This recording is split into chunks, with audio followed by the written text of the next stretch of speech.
So student, how are you? Hope all of you doing well. Let's continue the chapter. Next topic is broader meaning of democracy. Democracy का हमने argument पढ़ा और उसके against पढ़ा, उसके for democracy हमने पढ़ा। तो सिंपल सभी फीचर्स को डिस्कस करके जो ब्रॉडर मीनिंग है डेमोक्रेसी का वो ये निकलता है कि the most common form of democracy is representative democracy. Modern time में जो डेमोक्रेसी है वो एक रिप्रेजेंटेटिव डेमोक्रेसी है। In this, the representatives or a majority of them are allowed to take decision on behalf of the people. लोग election के through अपने representative चुनते हैं। मेजॉरिटी जिस पॉलिटिकल पार्टी की होती है वो सरकार बनाती है और लोग अपने बिहाफ पे उनको डिसीजन मेकिंग के राइट देते हैं। दूसरे शब्दों में हम कह सकते हैं the majority of people rule through their elected representatives.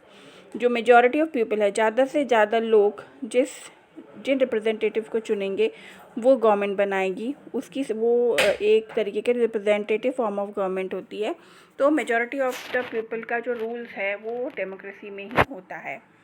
सो यहाँ पर ये क्यों होता है, इससे रिलेटेड 2 पॉइंट्स हैं। फर्स्ट ये है कि modern democracy involve such a large number of people that it is physically impossible for them to sit together and take collective decision.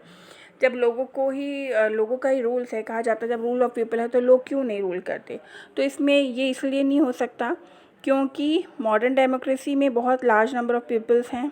हमारे यहाँ देश में इतनी जनसंख्या है, इतने सारे लोग हैं, तो बहुत ही फिजिकली इम्पॉसिबल है कि सभी लोग एक साथ बैठ जाएं और एक कलेक्टिव डिसीजन ले सकें। Even if they could, the citizen does not have the time, the desire और skill to take part in all the decision. और अगर सारे लोग बैठ भी जाएं और रूल्स करने लगे तो ज़रूरी नहीं है कि हर सिटीजन के पास टाइम हो, हर सिटीजन की डिज़ायर हो पॉलिटिक्स में गवर्नमेंट चलाने की, हर सिटीजन में स्किल हो। तो ये ज़रूरी नहीं कि सभी लोग डिसीजन मेकिंग में पार्टिसिपेशन कर सके। From the above fact we can distinguish between democracies and non democracies but can not distinguish between a bad democracy and good democracy. और ये जो फैक्ट्स हमने पढ़े इसके हिसाब से हम ये तो कह सकते हैं कि डेमोक्रेसी और नॉन डेमोक्रेसी में क्या डिफरेंस है, पर हम ये नहीं समझ सकते कि बैड डेमोक्रेसी कौन सी और गुड डेमोक्रेसी कैसी है। कभी कभी डेमोक्रेसी जो होती है उसको हम गवर्नमेंट भी कहते हैं, क्योंकि डेमोक्रेसी में गवर्नमेंट रूल कर रही है तो वो गवर्नमेंट ही डेमोक्रेसी का एक मीनिंग बन जाता है। डेमोक्रेसी है वो डिसीजन मेकिंग का काम करती है, राइट।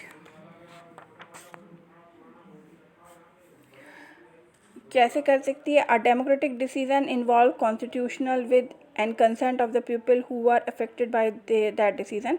डेमोक्रेटिक जो डिसीजंस होते हैं, जो प्रजातांत्रिक निर्णय होते हैं, उसमें जो है कंसल्टेशंस होता है, कंसर्न होता है लोगों का, क्योंकि वो लोगों के ऊपर पूरी तरीके से इफेक्टिव होती है। Powerful and non-powerful people should have the same say in taking the decision. This can apply to a government or a family or any other organization. Powerful या नॉन पावरफुल पीपल सभी लोग कह सकते हैं कि decision उनके लिए लिया गया है। जिस तरीके से गवर्नमेंट काम करती है वो एक फैमिली की तरह काम करती है कि फैमिली में डिसीज़न जो होते हैं वो सब उनको ध्यान में रख के लिए जाते हैं। Thus democracy is a principal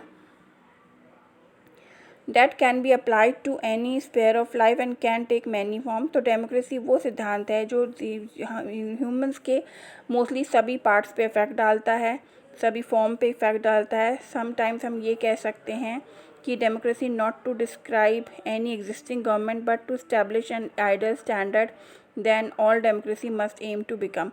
कि डेमोक्रेसी का मतलब सिर्फ ये नहीं कि एक एग्जिस्टिंग गवर्नमेंट ही डेमोक्रेसी है, बल्कि एक बहुत अच्छा आइडल स्टैंडर्ड जो है वो डिस्क्राइब करती है। डेमोक्रेसी का एम ही है कि समाज में एक अच्छा आदर्श प्रेजेंट करना। In democracy every citizen must be able to play an equal role in decision making. Democracy में हर पर्सन का एक इक्वल रोल होता है डिसीजन मेकिंग में। For this an equal right to vote is not sufficient. Every citizen need to have equal information, basic education, equal resources and lot of commitment. हमने right to vote तो दिया, लेकिन right to vote sufficient नहीं है, क्योंकि कई लोग उन्हें पता ही नहीं होता कि अपने राइट टू वोट का इस्तेमाल कैसे करना है, वो लोगों की भेड़ चाल में लग जाते हैं। तो ज़रूरी है कि हर सिटीजन को इक्वल इन्फॉर्मेशन मिले, बेसिक नॉलेज मिले, बेसिक एजुकेशन मिले, अच्छी बराबर रिसोर्सेज मिले और कमिटमेंट जो है वो जो सरकार करती है वो पूरा भी करे। If we take these ideal seriously then no country in the world is a perfect democracy, अगर हम इन आइडल्स को नहीं लेंगे किसी कंट्री में तो किसी भी देश में एक अच्छी डेमोक्रेसी नहीं बन सकती।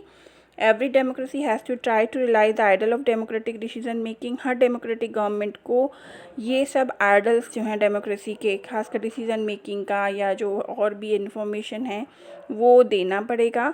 It can not be achieve once and for all, it require a constant effort to save and strength democratic form of decision making.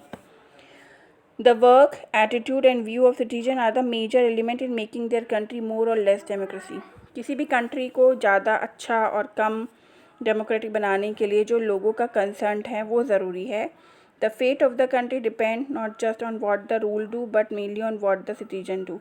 किसी भी कंट्री का जो फ्यूचर है वो ये नहीं डिसाइड करता है कि वहाँ पे कौन सी सरकार रूल कर रही है, वो ये डिसाइड करता है कि सिटीजन्स क्या कर रहे हैं। Democracy depend on active political participation by all the citizen. Democracy में सभी सिटीजन को जो है पॉलिटिकल पार्टिसिपेशन में इक्वली पार्टिसिपेट करना चाहिए, क्योंकि उनको पर जो रूल रिप्रेजेंटेटिव जो चुनेंगे वो उनको उनके देश को चलाएंगे, तो उनका एक्टिव पार्टिसिपेशन होना चाहिए। The study of democracy must focus on democratic politics. तो इस तरीके से डेमोक्रेसी की स्टडी पूरी तरीके से डेमोक्रेटिक पॉलिटिक्स को फोकस करती है। ये चैप्टर आपका पूरा होता है। एक्सरसाइज जो है वो मैं आपको सेंड कर दूँगी, जो बुक एक्सरसाइज है एनसीईआरटी की, क्वेश्चन आंसर ऑलरेडी सेंड कर चुकी हूँ।